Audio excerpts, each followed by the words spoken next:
ल आज मसँगै मेरो दाँत निकाल्न जाम है त। Hello guys, welcome to my mini blog.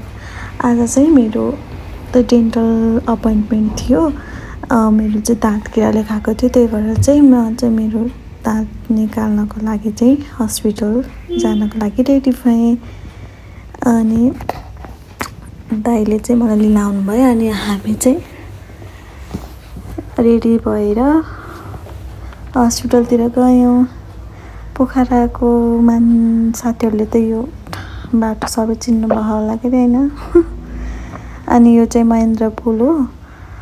अनि हामी चाहिँ गयौँ। कस्तो राम्रो मौसम थियो कि हेर्नु न, कस्तो राम्रो सिन देखेको। अनि आकाश पनि कति राम्रो देखेको। ल यो झन्डाहरूमा चाहिँ हाम्रो नेपालको झन्डा कहाँनिर छ पत्ता लगाउनु है त। अनि चाहिँ हामी चाहिँ गयौँ। हल्का जाम जस्तो पनि थियो, अलिक धेरै थियो कि गाडीहरू। अनि हामी चाहिँ हस्पिटलतिर गयौँ। अनि हस्पिटल गइसकेपछि चाहिँ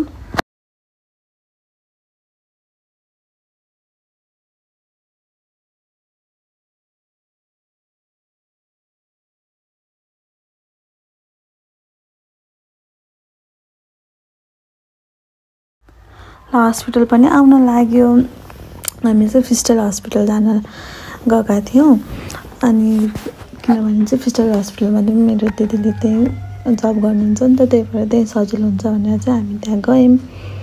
अनि त्यहाँ गएपछि चाहिँ मलाई चाहिँ दाइले त्यहीँ 4 दिन भयो। अनि आफू चाहिँ गाडी पार्किङ गर्नको लागि लिएर जानुभयो। अनि म चाहिँ झरिसकेपछि चाहिँ सिधै ल्याबतिर गएँ, किनभने त्यो दिदीले त्यो ल्याबमा हो जब गर्ने। अनि गइसकेपछि दिदीलाई पनि भेटेँ। अनि हामी चाहिँ अब माथि 4th फ्लोरमा थियो। डेन्टल ओपिडी चाहिँ हाम्रो हस्पिटलको चाहिँ 4th फ्लोरमा भएको कारणले चाहिँ हामी त लिफ्टमा गयौँ। अनि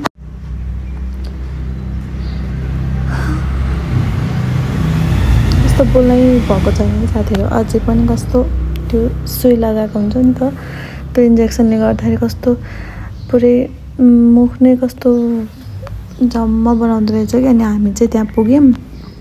त्यहाँ पुगेपछि चाहिँ हेर्नु न कस्तो राम्रो दाँत। अनि हाम्रो पालो चाहिँ एकछिनपछि थियो, त्यही भएर चाहिँ हामी म र दाइ चाहिँ यो युट्युबमा यस्तो यो गेम आएको रहेछ कि। अनि त्यो गेम खेल्दै बसेका थियौँ, कसले जित्ने भनेर। यो वाटरमेलन चाहिँ काट्नुपर्ने थियो कि। टाइममै टच गरेर जसले काट्यो त्यसको त्यो चाहिँ विनर हुनेवाला। यो गेम खेलेर बसेको थियौँ।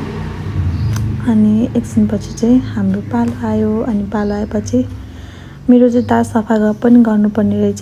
साथीहरू तपाईँहरूले पनि दाँत सफा गर्नुभएको छ कि छैन अहिलेसम्म कमेन्ट गर्नु ल।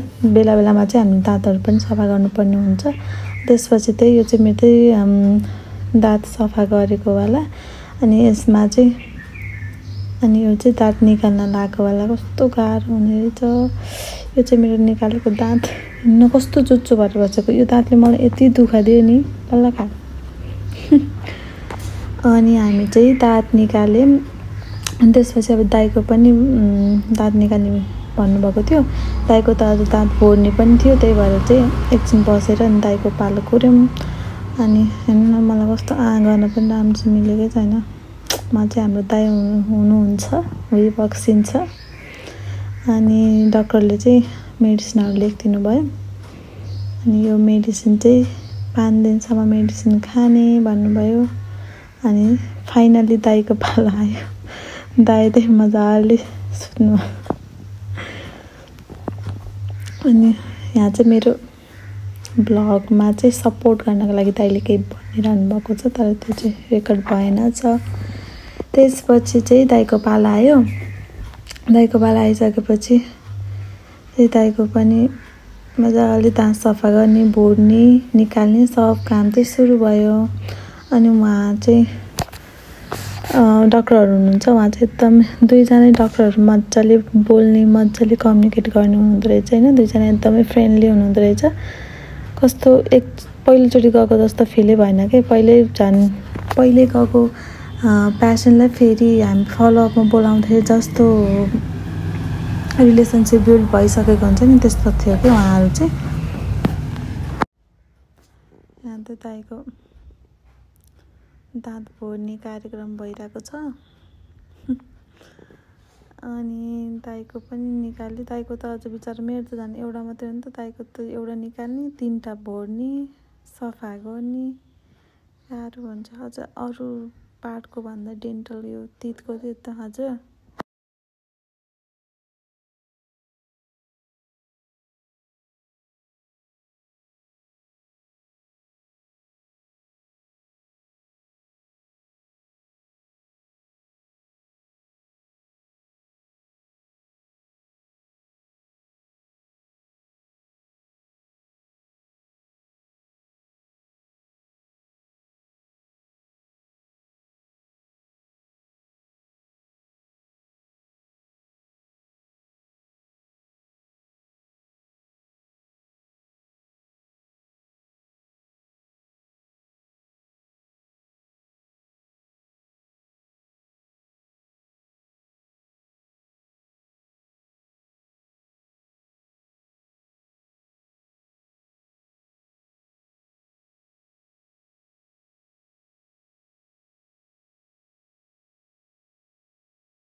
त्यसपछि हामी दाइको पनि सक्यो। अनि हामी चाहिँ निस्क्यौँ हस्पिटलबाट। दाइ चाहिँ गाडी लिन जानुभयो।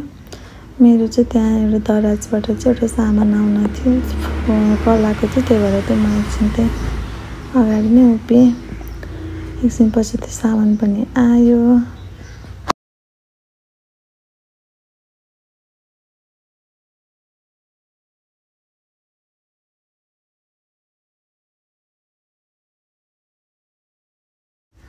मैले सामान पनि रिसिभ गरेँ।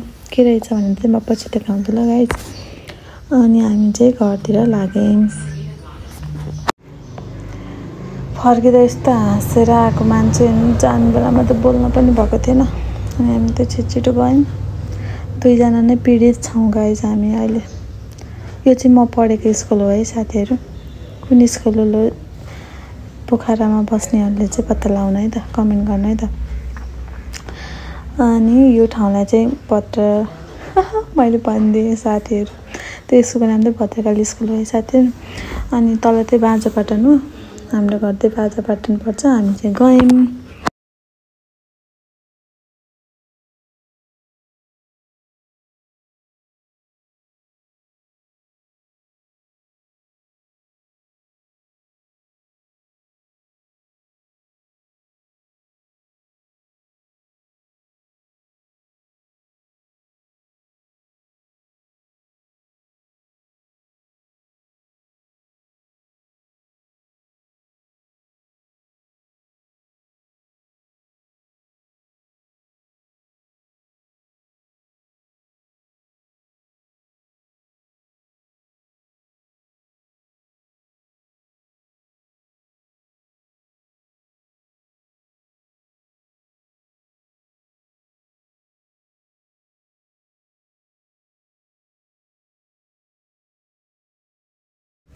हामी चाहिँ घर आइपुग्यौँ। अनि भित्र गयौँ। म त बोल्न पनि सकिरहेको थिइनँ। अनि कस्तो घाम झर्केको कि फेरि पोखरामा पनि कति गर्मी हुन थालेको छ। यो ग्लोबल वार्मिङले नि हुनसक्छ कि होइन साथीहरू। अनि मम्मीले ढोका खोल्नुभयो। अनि म गएँ।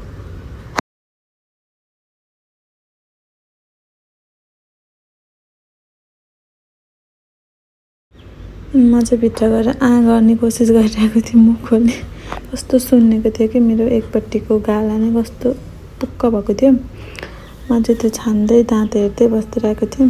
अनि केही पनि खाना अब हामी तातो कुराहरू खान नहुने भएको कारणले अनि चबाउन नभएको कारणले चाहिँ मम्मीले चाहिँ लस्सी बनाइदिनु भयो।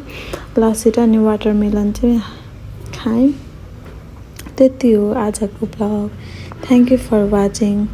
Keep supporting guys like comment र सब्सक्राइब गरिदिनु होला बाई बाई